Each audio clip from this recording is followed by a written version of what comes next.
warahmatullahi wabarakatuh. Perkenalkan, nama saya Raisa Nursyifa dari Program Studi Pendidikan Bahasa Inggris dengan NIM 2310 1171 218. Di video kali ini saya akan menjelaskan materi tentang klausa dan kalimat. Klausa merupakan satuan gramatikal yang berupa kelompok kata yang sekurang-kurangnya terdiri atas subjek dan predikat dan berpotensi menjadi kalimat. Klausa dapat digolongkan berdasarkan 3 hal, yakni yang pertama, berdasarkan struktur internnya. Unsur inti suatu klausa adalah subjek dan predikat. Namun, meskipun subjek merupakan unsur inti, unsur ini sering tidak ada. Misalnya, dalam kalimat luas sebagai akibat penggabungan klausa dan dalam kalimat jawaban. Oleh karena itu, unsur yang selalu ada pada klausa adalah predikat. Klausa yang terdiri atas subjek dan predikat disebut sebagai klausa lengkap. Sedangkan klausa yang tidak bersubjek disebut sebagai klausa tak lengkap. Yang pertama, klausa lengkap susun biasa. Misalnya, badan orang itu sangat besar. Yang kedua, klausa lengkap susun balik atau klausa inversi. Misalnya, sangat besar badan orang itu. Yang ketiga, klausa tak lengkap sudah tentu hanya terdiri atas unsur subjek, predikat, disertai objek, pelengkap, keterangan, atau tidak. Contoh, sedang bermain-main. Yang kedua, berdasarkan ada tidaknya kata negatif yang secara gramatik menegatifkan predikat. Klausa dapat dibagi menjadi 2, yaitu klausa positif dan klausa negatif. Klausa positif adalah klausa yang tidak memiliki kata-kata negatif yang secara gramatik menegatifkan atau mengingkarkan predikat. Contoh, mereka diliputi oleh perasaan senang. Klausa negatif adalah klausa yang memiliki kata-kata negatif yang secara gramatik menegatifkan predikat. Kata-kata negatif itu seperti tidak, tak, tiada, bukan, belum, dan jangan. Contoh, mereka tidak bekerja. Orang tuanya tiada di rumah. Orang itu bukan tetangga saya. Ia bukan ke pasar melainkan ke rumah sakit. Kami belum berangkat dan jangan lari. Kemudian yang ketiga, berdasarkan kategori kata atau frasa yang menduduki fungsi predikat. Klausa dapat dibagi menjadi 5, yakni yang pertama, klausa nomina. Klausa nomina adalah klausa yang predikatnya terdiri atas kata atau frasa golongan nominal. Misalnya, ia guru. Yang kedua, klausa adjektiva. Klausa ini predikatnya terdiri atas kata golongan adjektiva atau terdiri atas frasa golongan adjektiva. Misalnya, udaranya panas sekali. Yang ketiga, klausa verba. Klausa verba adalah klausa yang predikatnya terdiri atas kata atau frasa golongan verbal. Contoh, petani mengerjakan sawahnya dengan tekun. Klausa verba ini dibagi menjadi 4 macam, yaitu yang pertama, verba intransitif. Klausa ini predikatnya terdiri atas golongan verba yang intransitif atau terdiri atas frasa verba yang unsur pusatnya berupa verba intransitif. Contoh, anak-anak sedang bermain-main di teras belakang. Yang kedua, verba transitif.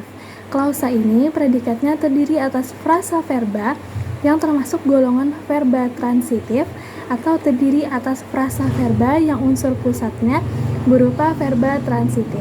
Contoh, mula-mula ia mempelajari seni dan musik. Yang ketiga, verba pasif.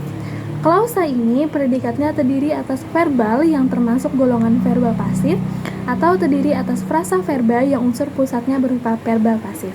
Contoh, presiden dan wakil presiden dipilih oleh rakyat untuk jangka waktu 5 tahun.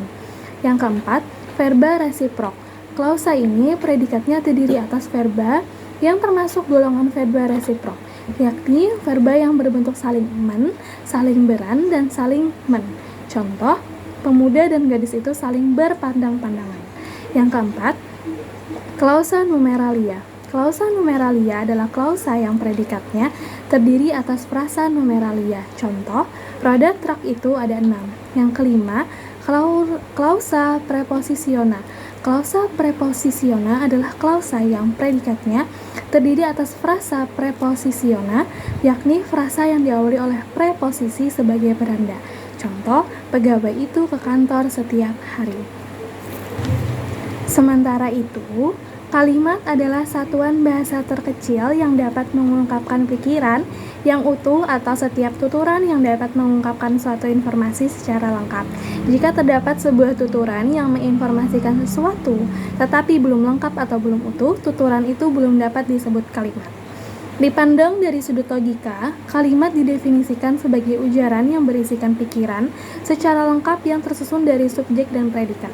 Subjek adalah tentang apa sesuatu dikatakan, dan predikat adalah apa yang dikatakan tentang subjek.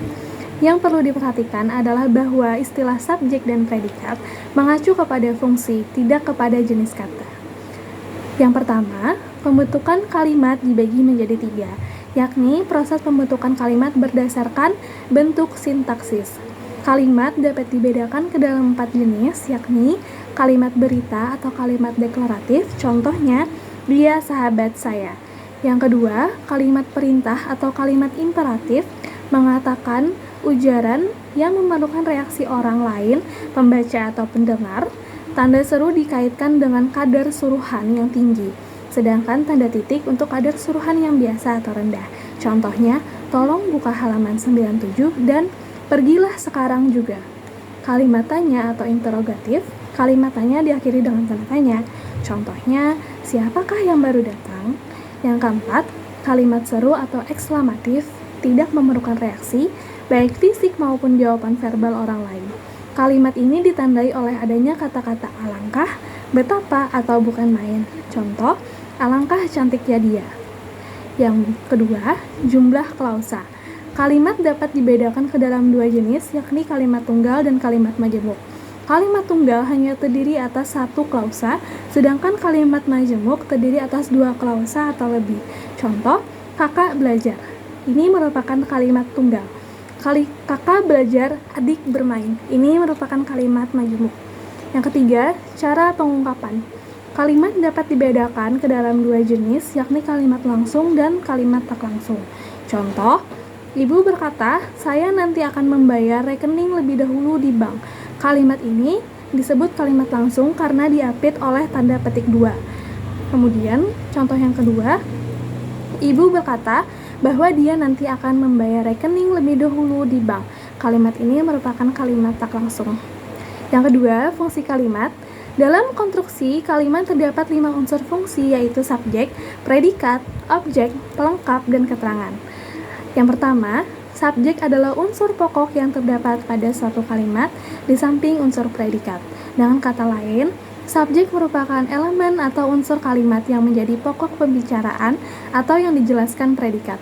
Contoh, lukisan itu bagus. Yang kedua, predikat adalah unsur yang memberikan penjelasan tentang subjek atau menerangkan subjek. Contoh, Faradina menyiram bunga. Yang ketiga, objek adalah unsur atau elemen kalimat penyerta predikat yang tidak berfungsi sebagai predikat. Objek merupakan unsur kalimat yang dapat diperlawankan dengan subjek. Contoh, truk itu mengangkut beras. Pelengkap adalah unsur atau elemen kalimat yang menyertai predikat. Pelengkap tidak menjadi subjek dalam kalimat pasif. Contoh, ibu membelikan adik baju baru.